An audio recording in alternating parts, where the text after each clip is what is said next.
Bueno, ahora sí, continuando con lo que es la segunda parte de la clase, ¿sí? Vamos a estar hablando de, más que nada, de lo que es control de flujo, ¿sí? Que es la segunda herramienta importante con la que vamos a estar trabajando, con la que vamos a tener que trabajar a la hora de programar, ¿sí?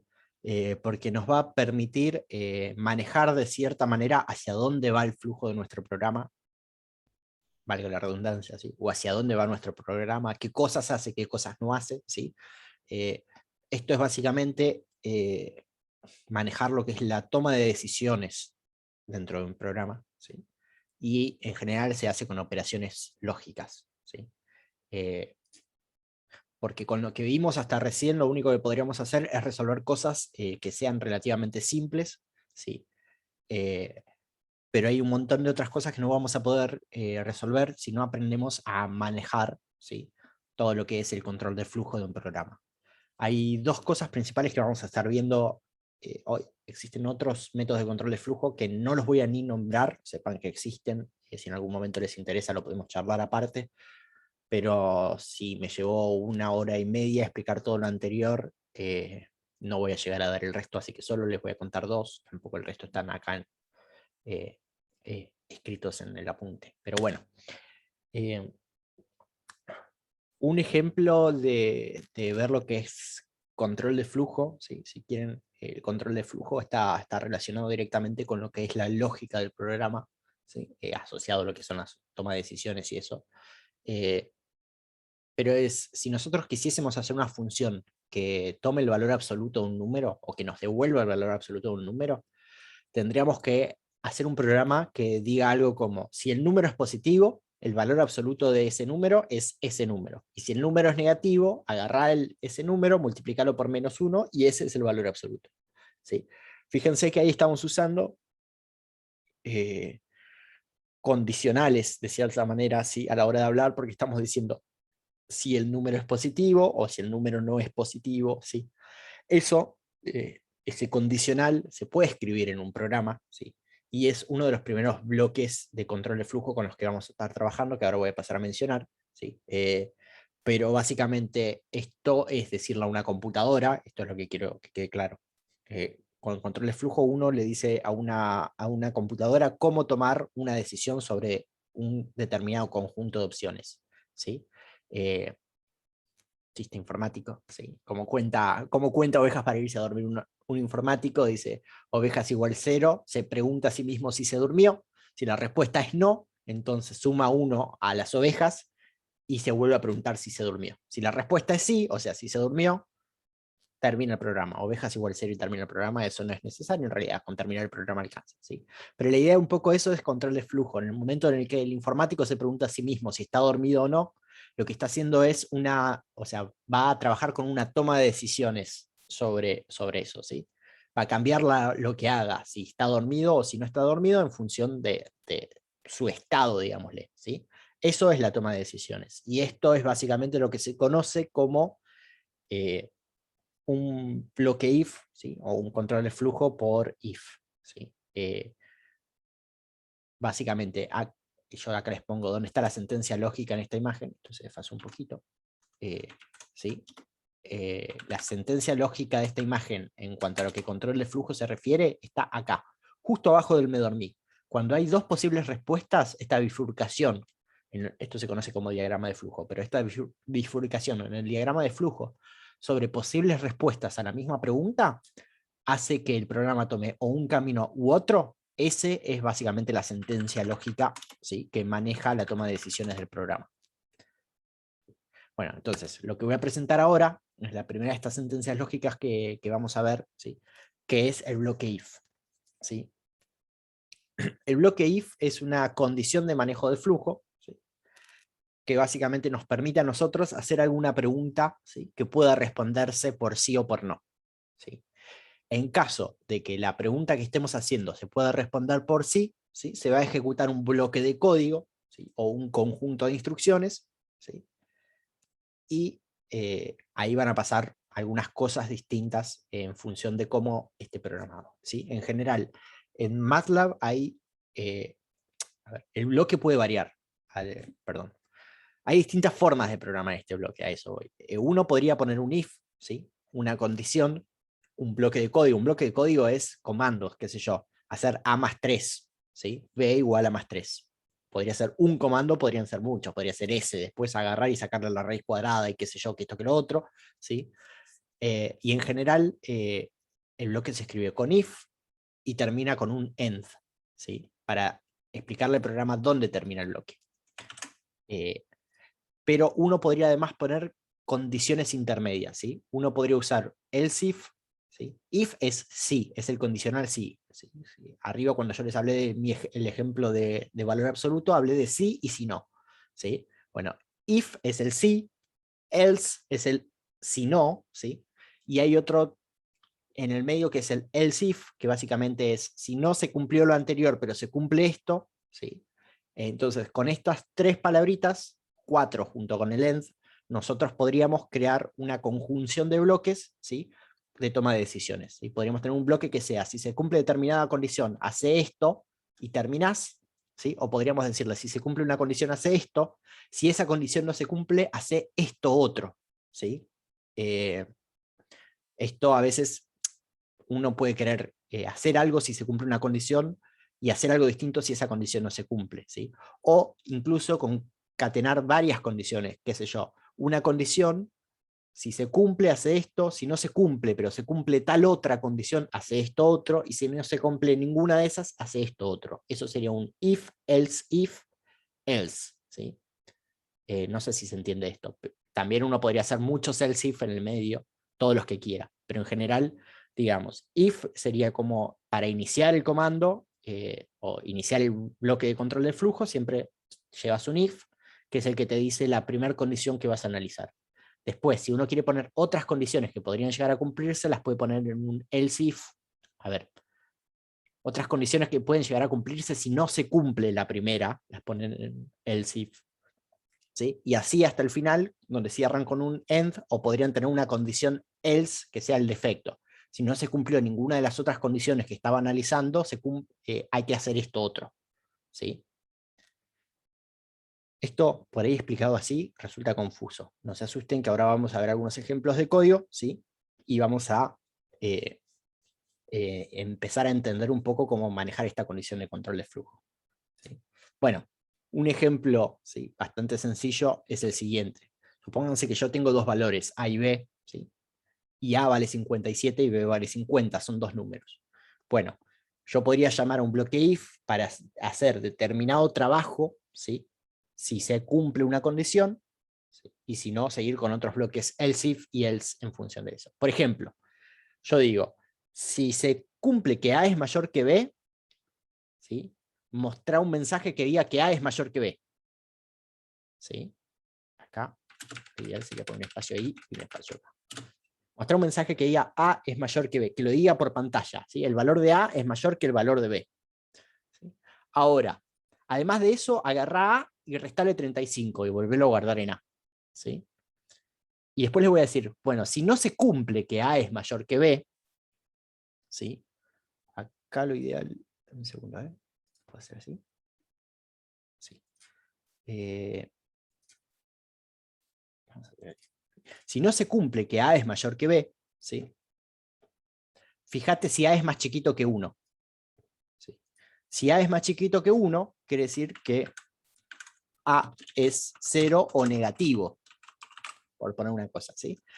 Y si no se cumple que A es mayor que B, pero A tampoco es más chiquito que 1, podemos decir que A seguro es mayor que 1, A es mayor que 1, pero menor que B. ¿Sí? Mayor, en realidad acá, si no se cumple este segundo del if, tendríamos que decir que es mayor o igual.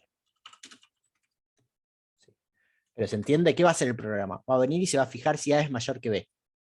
Si A es mayor que B, va a decir, ah, sí, A es mayor que B. Y además va a agarrar A y le va a restar 35. Después va a decir, esto ya se cumplió, sale del bloque directamente. A ver, si se cumple el if, sale del bloque. ¿No? Digamos, como entró acá, termina de ejecutar comando. Ahora, si esto no se cumple, porque de repente A vale 45, va a decir, bueno, A es menor que 1. No.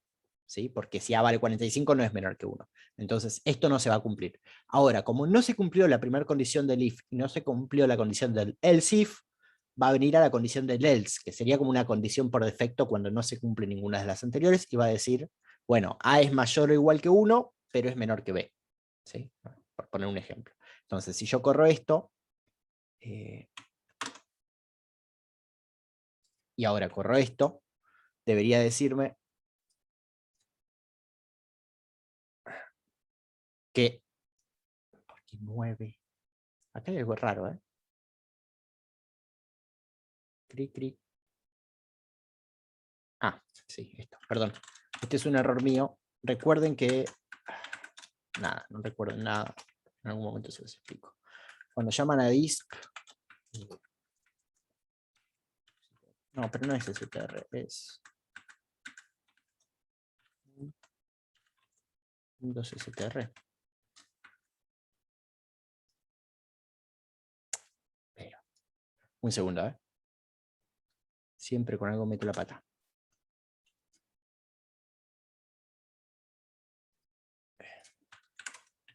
STR.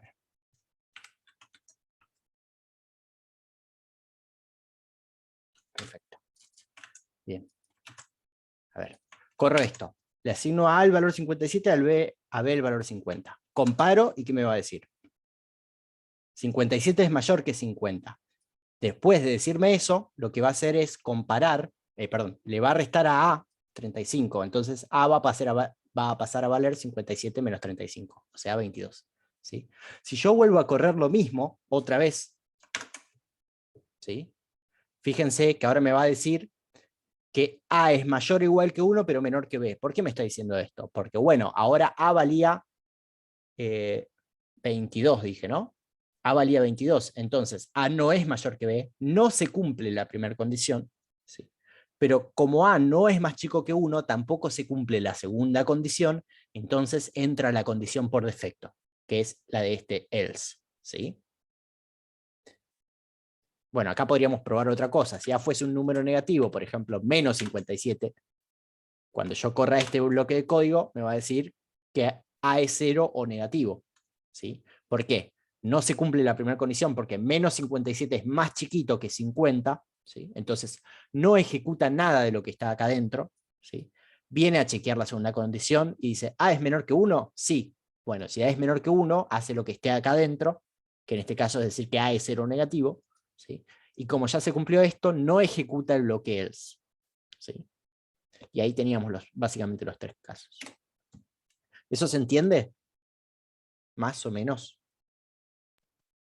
Sí. Bien. Acá, así como eso que mostré recién, uno podría poner 50 bloques else if. En general, hay formas más prolijas de escribir eso. Pero uno podría ponerle tantos else if como quiera. Lo que seguro tiene que tener al menos uno es un if, ¿sí? Después, else puede tener a lo sumo uno, ¿sí? Porque es la condición por defecto, entonces más de uno no puedes poner, si no se va a romper todo, ¿sí? Y else if puede tener tantos como quiera, ¿sí? Incluso puede tener 0 else if y 0 else, ¿sí? Podría ser solo un if, ¿sí? Uno podría poner if A mayor que B, decir que A es mayor que B, end. Y si A es menor que B, no hace nada. Listo, ¿sí? Entonces, las formas posibles son estas que dibujé acá, no sé si se ven. Uno podría decir if, condición, bloque, end, ¿sí? Eso sería básicamente poner solo un if, sin else y sin else if. Uno podría poner if, condición, bloque, else, otro bloque, eso es un if else, ¿sí? Y uno podría poner if, ¿sí? Condición, bloque, bueno, este es otro, if, condición, un bloque, else if, segunda condición, otro bloque end, ¿sí? No hace falta que el else esté, o uno podría poner un if, todos los else if que quiera y un else al final, o ningún else al final, además, ¿no? Digamos, las combinaciones son todos los else if que quiera, siempre que haya al menos un if, y como mucho un else, ¿sí? Bueno, eso es if, else, if, else, else if. Bueno, en general, las condiciones que vamos a estar evaluando dentro de los if son cosas como que un número sea mayor que otro, que sea mayor o igual, menor, menor o igual, que sean iguales, que sean distintos, ¿sí? Que un número sea par, bueno, que un número sea par en realidad es una comparación entre la congruencia de un número con 0 o con 1, ¿sí? Esas cosas, pero digamos, son combinaciones de este estilo. En general son condiciones eh, que me devuelven un booleano o una variable del tipo logical, ¿sí? A ver, está bien visto en la programación que el argumento del if sea del tipo logical, ¿sí? Que lo que yo ponga acá adentro me dé como resultado un valor lógico. Podría no pasar, podría ser un entero. Si fuese un entero, lo va a tomar como verdadero siempre que no sea 0. Pero, digamos, por prolijidad lo conveniente es poner algo que sea un valor lógico. MATLAB no se va a romper. Si yo acá le pongo if 57, lo va a tomar siempre como true. ¿Sí?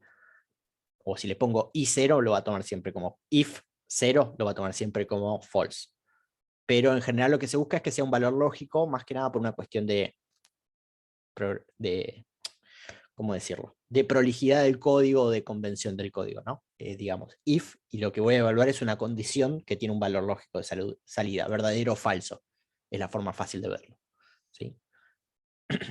Bueno, uno podría además querer poner varias condiciones dentro del mismo if, ¿sí? Esto yo acá no lo mencioné y no hice ningún ejemplo, pero uno podría tener dos condiciones, qué sé yo, que A sea mayor que B, pero a la vez que A sea par. ¿Sí? Entonces uno podría querer hacer una conjunción de esas dos condiciones. Para hacer eso en general se utilizan el AND y el OR. ¿Sí? El AND es un I lógico, ¿sí? Que tiene una tabla de valor lógica como la que veían en lógica, en el ingreso. ¿Sí? Creo que siguen viendo lógica en el ingreso. Y el OR lo mismo, es un O lógico. ¿Sí? Con el I, si yo pongo dos condiciones, se tienen que cumplir las dos para que sea verdadero. Con el O, se tiene que cumplir al menos una de las dos. ¿Sí? También está el XOR, que creo que se escribe XOR, X-O-R, ¿sí? Y también uno podría querer negar una condición. No sé, si A no es mayor que B, not, ¿sí? Pon el acento circunflejo primero, A mayor que B. Para eso pones A menor que B y listo. ¿Sí? Pero a veces hay condiciones más complejas que uno quiere negar por alguna razón, y bueno, utiliza la negación con el acento circunflejo. ¿Sí? Entonces, estos son los comanditos, no voy a entrar mucho en detalle, pero con algo de esto van a trabajar durante la materia, seguro. ¿Sí? ¿Esto más o menos se entiende?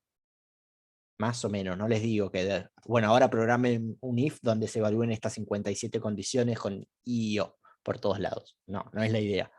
La idea es que tengan lo básico y después el resto lo iremos peleando y, si quieren, puliendo a lo largo de la materia. ¿Sí? ¿Hasta acá? ¿Alguna pregunta?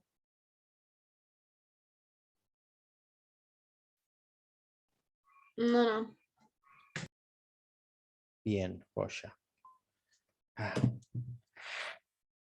Perfecto, entonces vamos a pasar, si quieren, al segundo comando de control de flujo. Esto no sé si está del todo bien llamarlo control de flujo, pero en parte lo es, que es el bucle for. Existen otros tipos de bucles, vamos a estar hablando de for. ¿Sí? La idea de un bucle es, ¿cómo explicarlo? La idea de un bucle es agarrar un bloque de código y repetirlo. ¿Sí? Muchas veces nosotros queremos hacer una cuenta, ¿sí? Sobre un conjunto de números en vez de sobre un solo número, o queremos repetir una cuenta varias veces. ¿Sí? En general en papel, si nosotros les digo, elijan un número entre 1 y 10, súmenle 2, súmenle 2, súmenle 2, súmenle 2, ¿sí? Ustedes van a agarrar el número, le van a sumar 2, le van a volver a sumar 2 y así. Ahora, cuando uno tiene que hacer eso 50 veces, 60 veces, 100 veces o 10 veces, ¿sí? Escribirlo en código a veces se pone molesto. Si ustedes tienen que hacer A igual a más 2 y ahora hacer A igual a más 2 y copiarlo varias veces, entonces el bloque de código o bucle for lo que nos va a permitir hacer es repetir un determinado comando o bloque de ejecutar, ¿sí? Una determinada cantidad de veces. ¿Sí? En general lo va a hacer variando un parámetro en el medio, porque a veces uno no quiere hacer exactamente lo mismo, sino algo muy parecido. ¿Sí? ¿Cómo se escribe un bucle for? Empecemos por ahí primero. ¿Sí? El bucle for se escribe como for iterador igual un array con elementos, un vector de lo que fuera, ¿sí? Bloque a ejecutar, fin, end. ¿Sí? Esto que está acá es un bucle for. ¿Sí? Ahora, este array con elementos es un vector, ¿sí? Podría ser un vector que vaya desde 1 hasta 50, podría ser un vector que vaya de 1 a 100, ¿sí? Que vaya 1, 3, 5 también. O sea, podría ser un vector con cualquier forma, incluso podría ser un vector desordenado, 4, 57, 2, 58, cualquier vector, ¿sí? Lo que va a hacer este bucle for es decir, voy a repetir el bloque que esté adentro del bucle. ¿Cómo me doy cuenta que es lo que está adentro? Y bueno, porque está encerrado por el for y el end, ¿sí? Todo lo que esté entre el for y el end lo voy a repetir, ¿sí? Tantas veces como elemento tenga este array o vector, ¿sí? Con la única diferencia que para cada repetición voy a agarrar esta variable, que yo la llamé acá iterador, pero podría ser cualquier nombre, ¿sí? En general se usa una letra, se usa una I, una J, una K, una H, una F, ¿sí? Pero a esa variable le voy a dar un valor nuevo. ¿Qué valor? Cada valor elemento de este array, ¿sí? ¿Eso se entiende? Eso es complejo. Si no se entiende, no se asusten. Pero básicamente yo acá voy a tener un vector y voy a ir recorriendo cada elemento, ¿sí? Y a ese elemento lo voy a llamar, en este caso, iterador, ¿sí? O sea, o en realidad la variable iterador va a tener guardado el valor de ese elemento que yo estoy recorriendo. Bueno, un ejemplo sencillo de esto, ¿sí? Podría ser agarrar, crear un array, ¿sí? Sobre el cual vamos a estar iterando, que lo voy a llamar vector, aunque en realidad no es un vector, porque fíjense que lo estoy definiendo como una celda, porque estoy usando llaves, ¿sí? Y este array va a tener un 1, un 7, un 5, la palabra pes y otro 1, ¿sí? Y ahora le voy a decir for i igual vector. Ojo que acá, como hay un for, esto no es una asignación directa, no es que está agarrando la variable i y la pisa con la celda vector entera, sino que como tiene un for adelante va a estar diciendo, bueno, i va a valer primero 1, después i va a valer 7, después i va a valer 5, después i va a valer pes, después i va a valer 1, ¿sí? Pero eso lo va a hacer ejecutando lo que esté adentro entre el for y el end, ¿sí? Entonces, ¿qué va a decir? Bueno, con i igual 1, mostrame i, ¿sí? O mostrame la, a ver, ¿cómo es? Sí. Mostrame i. ¿Sí? Acá la sabe si el 1 es porque como es una celda para que me devuelva el número valor y no toda la celda. ¿Sí? Eso no se preocupen, no voy a entrar en detalle. Si en algún momento se pelean con esto lo charlamos, pero no vale la pena hablarlo ahora. ¿Sí? Yo acá podría poner así, pero me va a mostrar las llaves en cada cosa. Me va a decir es una celda con tales valores. ¿Sí? Entonces, lo que va a hacer esto es va a venir acá y va a decir, ah, bueno, ahora i vale 1. Mostrame i. Bueno, i es 1, hermano. ¿Qué cree que te muestra? Un 1. Bueno, ahora i va a valer 7 en el segundo paso. Mostrame i. Bueno, i vale 7, te muestra un 7. Ahora i va a valer 5. Mostrame i. Bueno, i vale 5, te muestro 5. ¿Sí? Ahora i va a valer pes. Mostrame i. Bueno, i vale pes. Mira, pes. ¿Sí? Ahora i va a valer 1. Mostrame i. Bueno, i vale 1 de nuevo. ¿Ves? Vale 1. Punto. Se acabó. Bueno, esto sería como la forma más básica de un for, si quieren, ¿no? Acá en el medio lo único que le estoy diciendo es que me muestre el valor, pero acá podría poner un montón de cosas, ¿sí? Ahora si no, miramos algún ejemplo. Sí, acá abajo hay otro ejemplo un poquito más avanzado. Bueno, algo que les decía es que ustedes pueden usar cualquier tipo de array para recorrer un for, ¿sí? Lo que se suele usar en general es que el array que vas a recorrer es un array que creas en el mismo for. Esto no es una convención, pero sí es algo muy clásico porque a veces uno no necesita, uno necesita recorrer determinado array, pero ese array no lo tiene guardado en memoria, sino que sabe dónde comienza, dónde termina y con qué paso va. Por ejemplo, arranca en 1 y termina en 50. Entonces, no voy a crear un vector que arranque en 1 y termine en 50 para después decirle for i en este vector, sino le voy a poner for i igual 1, 2.50. Ustedes ya saben que 1, 2.50 les crea un vector 1, 2, 3, 4, 5, 6, así hasta 50. Yo lo sé, ¿sí? Y cualquiera que programe MATLAB lo sabe, y cuando vea eso va a decir, ah, bueno, implícitamente está creando el vector, y es mucho más claro que hacer la creación arriba, ¿sí? Después estar buscando en un código de 100 líneas donde había creado el vector iterador sobre el cual iba a iterar, ¿sí? Entonces por ahí es más claro así. Entonces decir for i igual inicio, paso, fin, ¿sí? Donde el inicio vale 0, el paso vale 0,5, el fin vale 3, ¿sí? mostrame i. Entonces, como esto arranca en 0 y va con paso 0,5 hasta 3, va a decir, bueno, i va a valer 0, me muestra el 0. I va a valer 0,5, me muestra el 0,5. I va a valer 1, me muestra el 1. I va a valer 1,5, me lo muestra. I va a valer 2, me lo muestra. Y así hasta llegar a 3. Cuando llega a 3, terminó el vector, termina. ¿Sí? ¿Qué pasa con ese i cuando termina el vector? Bueno, ese i sigue estando definido como el último valor que mostró. ¿Sí? Bueno, como les decía, esto nos va a permitir resolver algún tipo de problemas por ahí más avanzados, ¿sí? O más complejos, como podría ser el caso, por ejemplo, si nosotros quisiésemos calcular el cuadrado de los primeros 50 números naturales. Está claro que uno podría resolver esto escribiendo 1 al cuadrado, 2 al cuadrado, 3 al cuadrado, 4 al cuadrado, hasta 50 al cuadrado. Nadie quiere hacer eso. ¿Sí? Ustedes no lo quieren hacer, yo no lo quiero hacer, Pedro no lo quiere hacer. ¿Qué vamos a hacer entonces? Vamos a usar un for y que calcule ese cuadrado. Lo que estoy haciendo acá es definir. Esto es lo primero que les dije que está mal como prácticas del programador. Estoy definiendo un vector vacío al cual le voy a ir agregando elementos. Y en cada elemento i va a ser 1, 2, 3, 4, así que puede ser el índice del vector, le voy a estar guardando en ese elemento el valor de i al cuadrado, ¿sí? O sea, le voy a estar guardando 1 al cuadrado, 2 al cuadrado, 3 al cuadrado, 4 al cuadrado. Entonces, con esto le estoy diciendo, crea un vector vacío, ¿sí? Y acá le estoy diciendo, en cada posición i del vector vas a guardar i al cuadrado, con i igual 1, i igual 2, i igual 3, i igual 4, así hasta que llegues a i igual 50. Entonces la posición 1 de este vector quad va a ser 1 al cuadrado, la posición 15 de este vector va a ser 15 al cuadrado, y la posición 50 de este vector va a ser 50 al cuadrado. ¿Sí? Y acá le estoy diciendo, a ver, mostrame ese vector quad. Entonces, ¿qué componentes va a tener? 1 al cuadrado es 1, 2 al cuadrado es 2, 3 al cuadrado es 9, perdón, 2 al cuadrado es 4, 3 al cuadrado es 9, 4 al cuadrado es 16, 5 al cuadrado es 25, 6 al cuadrado es 36, y así hasta llegar a 50, que 50 al cuadrado es 2500. ¿Sí?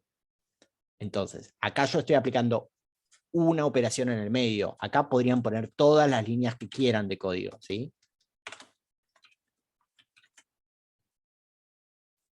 Pero bueno, eso en cuanto a control de flujo, ¿sí? Lo que les voy a mostrar ahora pasa volando, ¿sí?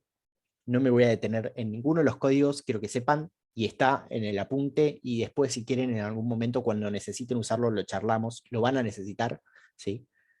Pero quiero que sepan que está, ¿sí? En esto tengo tres partecitas, una es la de operaciones avanzadas, ¿sí? Hasta acá nosotros vimos que podíamos operar con escalares, pero ya se los dije, MATLAB y Octave pueden operar con matrices y vectores, ¿sí? Con lo cual yo puedo crear vectores, ¿sí? Sumarlos, ¿sí? Si yo pongo vector 1 más vector 2, hace la suma posición a posición, ¿sí? En este caso va a ser 1 más 1, 2 más 2, 3 más 1, 2, 4, 4, ¿sí? Los puedo restar, ¿sí? Y los resta sin ningún problema. Los puedo multiplicar, ¿sí? Acá, además del asterisco, pongo un puntito. Cuando yo pongo un punto, adelante de una posición por o dividido, le estoy aclarando a MATLAB que eso es una operación elemento a elemento, o en inglés se le suele llamar element-wise. ¿Sí? ¿Qué quiere decir esto? Que va a agarrar el primer elemento del array 1 y lo va a multiplicar por el primer elemento del array 2. O sea, va a ser 1 por 1. Y eso lo va a guardar en el primer elemento del resultado. Después va a agarrar el segundo elemento del array 2 y lo va a multiplicar con el segundo elemento del array, perdón, segundo elemento de array 1 con el segundo elemento de array 2. Entonces va a ser 2 por 2 y lo va a guardar en el segundo elemento del resultado. Y después va a ser el tercer elemento del array 1 por el tercer elemento del array 2, 3 por 1, y lo va a guardar en el tercero. ¿Sí? Lo mismo para las divisiones. ¿Sí? Con el puntito, además de la barra, si le ponemos el puntito, lo va a hacer posición a posición. ¿Sí? Bueno, otra cosa que podríamos querer hacer es hacer un producto escalar. Para hacer un producto escalar, en realidad recuerden que la definición de producto escalar está hecha para vectores, vector horizontal por vector vertical, ¿sí? O digamos, el producto escalar es así, digamos, recuerden que las dimensiones, tiene que haber congruencia en las dimensiones, tiene que ser tipo n por a, y el otro tiene que ser de a por n para multiplicarlos. Si son vectores, podría ser, por ejemplo, n por 1, perdón, 1 por n y n por 1, entonces uno de los dos vectores tiene que ser verticales. Para hacer eso, le digo array 1 por array 2, lo único que acá le pongo una comilla simple, una sola comilla simple le está indicando que ese array 2 lo voy a transponer. Eso quiere decir que si es un vector horizontal, pasa a ser un vector vertical. Si es una matriz, la transpone completa. ¿Sí? Mismo podríamos hacer producto matriz-vector, definimos una matriz, ¿sí? De 3 por 3, con un vector de 3 por 1 podemos, ¿sí? y hacemos matriz por array, ¿sí? Para hacer un vector de 3 por 1, array es un vector de 1 por 3, así que lo transponemos, ¿sí? Y esto me da el resultado del producto matriz-vector, ¿sí? Bueno, esto es lo de las matrices n-dimensionales. Acá creo una matriz n-dimensional de tamaño 2 por 3 por 3, o sea que van a ser 3 fetas de 2 por 3, ¿sí? Y si miramos con size podemos ver el tamaño de una matriz de un vector o de una hipermatriz, ¿sí? Tiene el tamaño 2, 3, 3. Esto sepan que existe, lo vamos a usar después, no lo voy a explicar, está en el apunte, lo pueden ver, lo pueden preguntar en cualquier momento que no sea mientras yo estoy dando una teórica. Bien, podemos hacer plots, ¿sí? Un plot es básicamente un gráfico de cosas o datos que tenemos. Muchas veces los datos que tenemos nos aportan información, pero a veces los datos escupidos como tales no nos aportan información clara, ¿sí? Si yo quiero mirar acá cómo son los cuadrados de cada número, la verdad es que esto no me aporta una información clara, porque son 50 datos, es un montón de información que número a número se pierde, digamos, no la llego a asimilar bien. Entonces por ahí uno quiere hacer un plot. ¿Sí? Un plot es un gráfico donde va a poner valores, va a decir, estos son mis valores en X, como una tablita de valor en X y una tabla de valor en Y, llaman a la función Y con esa tabla de valor X y tabla de valor Y, que son dos vectores, y me devuelve un gráfico, magia.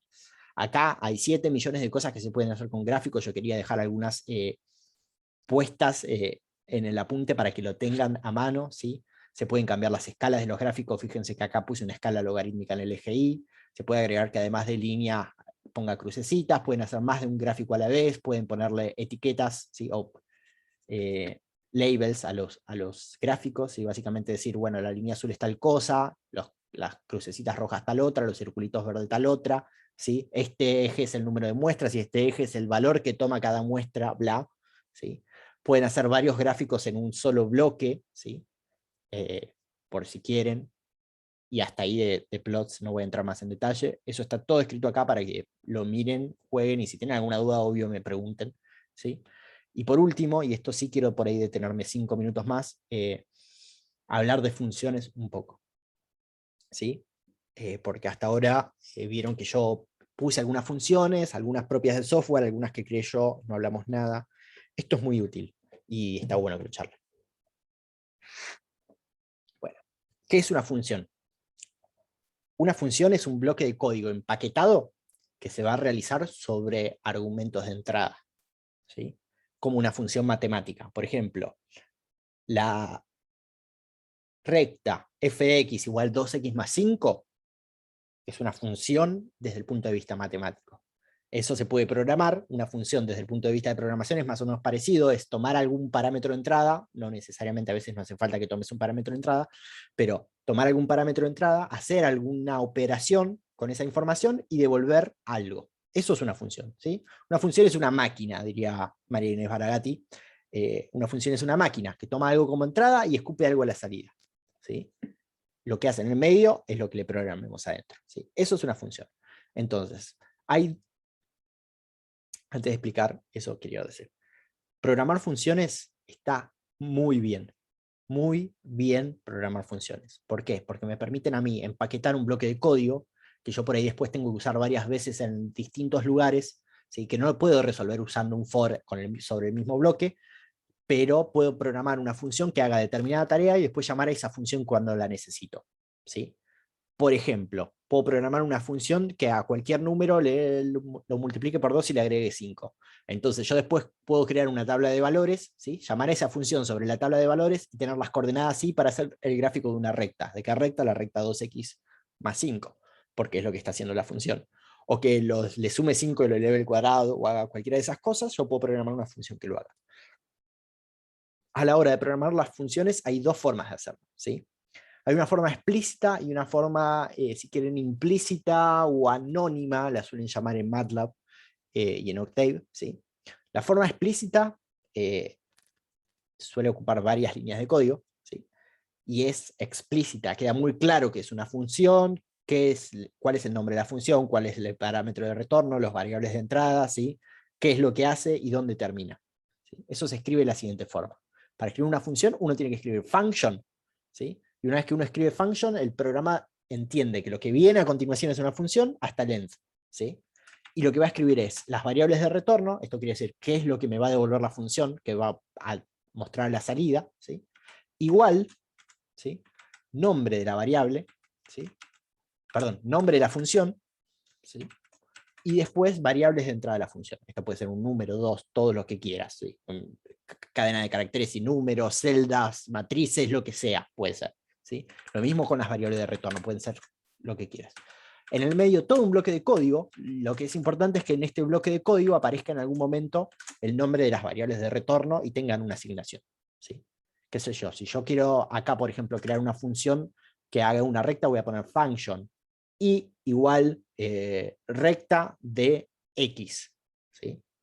Y en el medio de este bloque de código, en algún lado va a decir y igual y una cuenta con x, 2x más 5, por ejemplo, ¿sí? Entonces el programa ya va a entender que lo que devuelve es esto. Y otra forma de crear funciones que vamos a estar usando bastante también son las funciones anónimas, que si bien son un poco menos prolijas, son más cómodas a la hora de programar cosas muy simples, ¿sí? Porque me permiten hacer funciones de una línea, ¿sí? En una línea de código crear una función que haga alguna tarea por ahí simple o tonta, pero lo hace, ¿sí? Que va a ser la siguiente. Básicamente es esta forma que está acá, donde vamos a poner acá el nombre de la función, ¿sí? Que va a ser, a ver, esta forma de crear una función lo que hace es crear una función como si fuese una variable, ¿sí? Fíjense, que va a ser el nombre de la función es en realidad el nombre de una variable, un igual. Hasta acá vamos igual que con una asignación. Si yo quiero hacer x igual 3, hago x igual 3. Acá voy a hacer x igual una función, ¿sí? Y para aclararle que es una función, le vamos a poner una arroba, paréntesis y una variable de entrada, ¿sí? Y al lado una cuenta que vaya a hacer con esa variable de entrada, ¿sí? Esto está diciendo, voy a tener una función que se llama hacer algo con una variable que tome como entrada un x, ¿sí? Le sume 5 y lo eleve al cuadrado, ¿sí? Esto es una parábola, ¿sí? Es una f de x igual a x más 5 al cuadrado. Se acabó, no hay vuelta que darle. Entonces, yo creo la función y después puedo llamar a una función, ¿sí? Paréntesis y la variable que quiera ponerle. Por ejemplo, si yo le pongo a ver, le pongo un 3 acá, ¿sí? Va a ser 3 más 5 y lo va a elevar al cuadrado. 3 más 5 es 8, al cuadrado 64. Me va a devolver 64, ¿sí? Esto, nada, creo que lo sepan, lo vamos a ir madurando más durante las clases. La forma no suele ser sencilla, pero nada, quería que lo tengan por las dudas. Bueno, después también hay algunas cosas en apuntes de mediciones de tiempo que a veces eso es importante para mirar la performance de un programa, ¿sí? Y algunos grafiquitos de mediciones de tiempo. Y al final de todo van a ver que hay una función suelta. Este es un detalle que no les comenté y se los quiero comentar ahora. Esta es la primera diferencia principal entre MATLAB y Octave. En MATLAB, cuando creamos una función de manera explícita, fíjense que esta función myPrint que yo usé desde la primera línea de código que hice en el programa, voy a volver al principio de todo. Bueno, segunda línea de código del programa, estoy usando esa función. La creé al final del programa. Para MATLAB, cuando uno crea una función explícita, si la quiere poner en el mismo código del programa, tiene que estar al final de todo, ¿sí? Las funciones van al final de todo. De esa forma MATLAB sabe dónde están las funciones y las va a buscar cuando las necesita. Y en Octave, las funciones tienen que aparecer al principio de todo. Esa es la única diferencia fundamental entre MATLAB y Octave. ¿Qué pasa? Si no se acuerdan de esto, ponen la función donde quieren y si les chilla, saben que es porque tienen que cambiar la función del lugar, ¿sí? Otro detalle importante es que a veces los errores que tiran tanto MATLAB y Octave, está bueno leerlos e intentar entender qué pasa, o copiar ese error y pegarlo en Google, les va a ayudar a entender qué es lo que está pasando, dónde están teniendo un error. La verdad que el análisis de error de estos programas está bastante bueno, es bastante efectivo. Te va a decir, en la línea tal estás haciendo tal cosa que no me gusta. Te va a aclarar qué es lo que no le gusta, ¿sí? Entonces, no te va a decir, ahí tenés que poner un 3, pero te va a decir, che, acá estás intentando multiplicar un vector de largo 50 con un vector de largo 3. No puedo hacer esa cuenta, te va a decir. Y bueno, vos ahí vas a ver que hay algo que está mal, ¿sí? Cosas así por el estilo. Pero bueno, detalle, esto que está acá es la función que usé arriba en el ejemplo, ¿sí? Y la puse al final de todo porque en MATLAB la necesitas al final de todo. En Octave esto así no va a andar, va a chillar, y te va a decir, no sé qué es la función myPrint. Bueno, vas, copias la función myPrint arriba de todo, se acabó, se soluciona el problema. Uf, bueno, hablé un montón. Me voy a callar. voy a dejar hablar a Pedro ahora. Ah, no, mentira, antes. ¿Quedó alguna pregunta? Yo sé que esto lo pasé como muy rápido, lo de bloque if, bloque for y funciones, pero si hay alguna pregunta, los escucho.